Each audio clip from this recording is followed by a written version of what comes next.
મોરબીમાં પાણી માટે મહિલાઓ રણચંડી બની છે। રવાપરની મહિલાઓનો પાણી માટે હલ્લાબોલ। એમએલએની ઓફિસે પહોંચી છે મહિલાઓએ રોષ ઠાલવ્યો। 2 મહિનાથી પીવાના પાણી માટે વલખા મારી રહ્યા છે। એમએલએ કોઈ જવાબ ન આપતા હોવાનો પણ આક્રોશ છે। રવાપરની મહિલાઓનો પાણી માટે હલ્લાબોલ। પાણી અમારે આજ મહિનોથી થયા આવતું નથી। અમે 5-5 ટેન્કર નાખી તો અમારે પૂરું થતું નથી।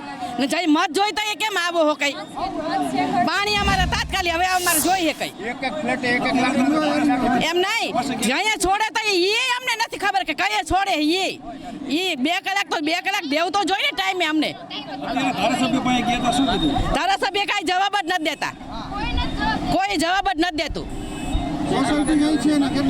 ઉમિયાનગર 2 રવાપર ગામમાં 1-1.5 મહિનાથી સાવ પાણીનું ટીપું આવ્યું નથી અને એ લોકો કહે છે કે પાણી તમને આપી છે, પાણી ક્યાંય આવતું નથી। ટેન્કર ઉપર જ ચાલે છે।